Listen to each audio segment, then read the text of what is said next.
Quality, comfort, and grip at an affordable price. Whether it's our standard, pro, or elite socks, there's an option for everyone. Try a pair for yourself now at puregripsocks.com.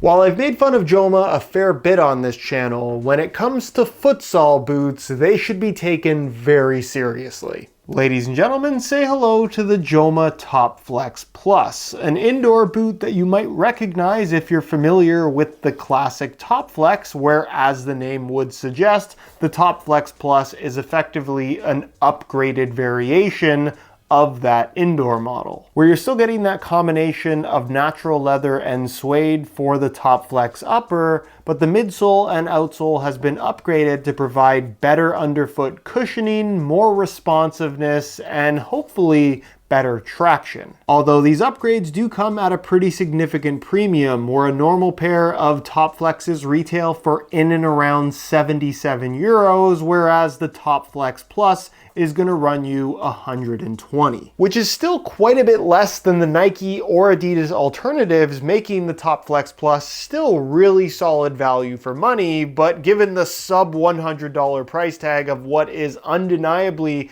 one of the best futsal boots on the market in the standard Top Flex, the question must be asked, are these worth the premium? We're going to discuss exactly that as we go over all the details of the Top Flex Plus, including how they fit and feel on feet, ultimately concluding how these stack up against the best of the best in the indoor category, and whether or not you should be considering Joma for your next pair of indoors if they're a brand that really haven't been on your radar. So if you're interested in learning more, please stick around, and if you are interested in a pair for yourself, you can pick them up below their normal retail price by way of some exclusive SR4U coupon codes via the first link down below. And really quickly, before we keep going, if you enjoy the videos, perhaps want to see more reviews of indoor and turf boots on the channel, don't forget to drop a like and suggestion down in the comment section. And of course, if you appreciate the unsponsored, unsugar-coated, brutally honest opinions on this channel, make sure you hit that subscribe button along with the little bell notification so you don't miss out on my reviews of all the latest football boots of 2025. Starting with the upper, what you get here on the Top Flex Plus is more or less a copy-paste of the standard Top Flex, meaning that pretty much the entirety of the upper is made from a soft natural leather,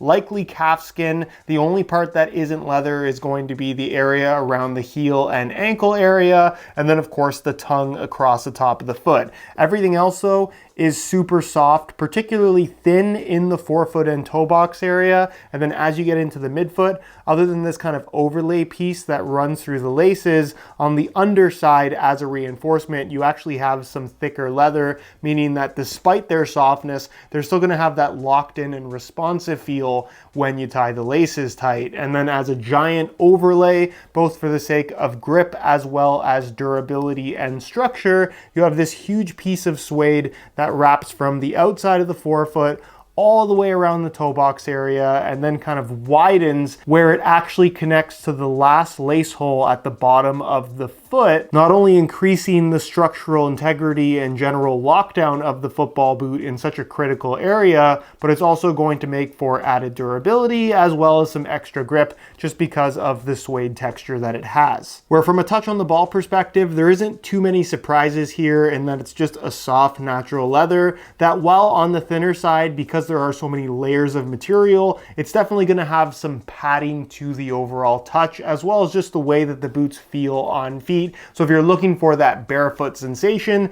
these might not necessarily be your cup of tea, but if you like that traditional softness that comes along with a leather football boot, especially considering the price point, even with the increase for the Top Flex Plus, the touch on the ball I thought was fantastic, with my only complaint being the tongue itself. And this has never been something that I've been a fan of with the Top Flex. It's made from a soft kind of nylon material with tons of padding running all the way through, which means that when you tie the laces tight, it does a really good job of preventing any kind of lace bite, but it does feel noticeably thicker than the rest of the upper. Had this been a little bit thinner or even made from the same leather as the upper itself, itself, I think the touch on the ball would be that much better. But once you get used to this being more padded, again, it's not really the end of the world. The nice deep central lacing system obviously allows for tons of adjustability. They also give you that additional lace hole here at the top. If you are finding that your heel is slipping, you can use that extra lace position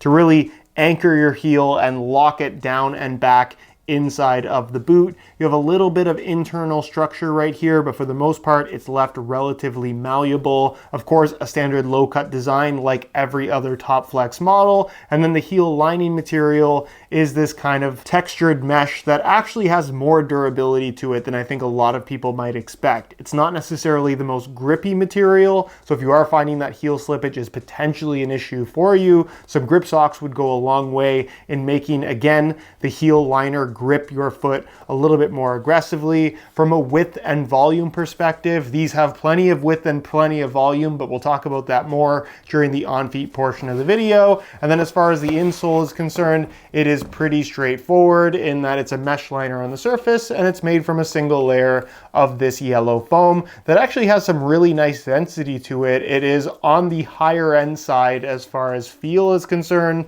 but at the end of the day, as far as football boot insoles go, it is once again nothing special. It's not until you get to the midsole where you start to see some significant differences when compared to the standard Top Flex, where instead of a super thin, straightforward piece of foam, you now have a multi-material construction combining reactive ball, Phylon here in pink, as well as a translucent green kind of housing made from actual plastic to give everything a little bit of added structure through the midfoot and effectively hold the whole design together. With the reactive ball material pretty much running the full length of the outsole, and as you can see, having a very similar appearance to the Boost material popularized by Adidas all those years ago, but now we're seeing a bunch of different brands utilize a very similar technology. This is what's going to provide that kind of bouncy underfoot cushion, although I will say it's not as squishy as I think a lot of people might expect, and a lot of what you see kind of running up the sides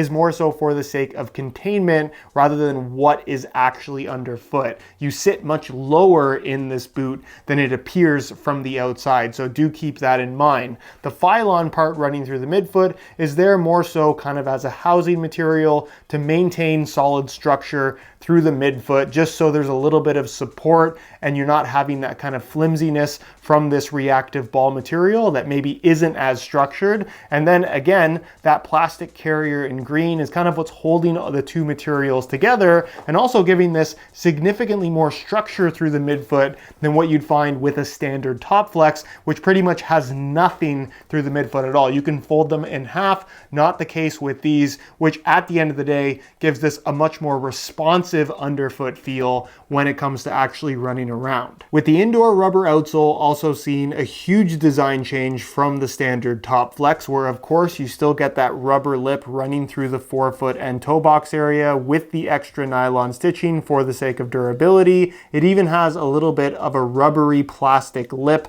that's significantly smaller than the Top Flex, meaning that it's not quite as in the way, but is still there to protect the bond between the upper and the outsole in such a high wear zone area of the foot. The rubber itself seems to be of a very similar compound based on what I can tell, maybe just a little bit firmer. And as far as the traction pattern is concerned, it's much more basketball shoe inspired from a visual perspective, but ultimately pretty similar in terms of how it grips an indoor court, which is pretty well best in class. The Joma Top Flex, I've always said, is one of the best outsoles for a dusty indoor court out of just about everything on the market, especially for what they cost. And in my experience, this is no different. On a clean court, pretty much everything works super well, but whether it's clean, a little bit dusty, or super dusty, obviously wiping consistently is something that's definitely going to help you out. But as far as overall traction is concerned, on a flat indoor surface, this is fantastic. Where I guess I should also mention that the Top Flex Plus, as of right now, is only available as an indoor boot. Whether or not they plan to make it with a turf outsole, I'm not entirely sure, but for right now, this is your only option. And then when it comes to weight, I thought it'd be interesting to compare the Top Flex Plus to the standard Top Flex just to see if there's any significant difference given the changes to the outsole and midsole, both in the same size 10 US. We'll start off with the standard Top Flex here in black, and you can see that they weigh in at 10.3 ounces, the equivalent of 292 grams. Change the scale back to ounces, and we'll throw on the Top Flex Plus, and you can see that they weigh in at 11.3 ounces, the equivalent of 321 grams. In other words, neither version is going to blow you away with its lightness, but let's be real, if you're after something super thin and light, you probably weren't interested in these to begin with. However, it must be said that for the added cushion and tech of the Top Flex Plus, it also tacks on an extra 30 grams, which is definitely noticeable when comparing the two. I would say more so it's the feel underfoot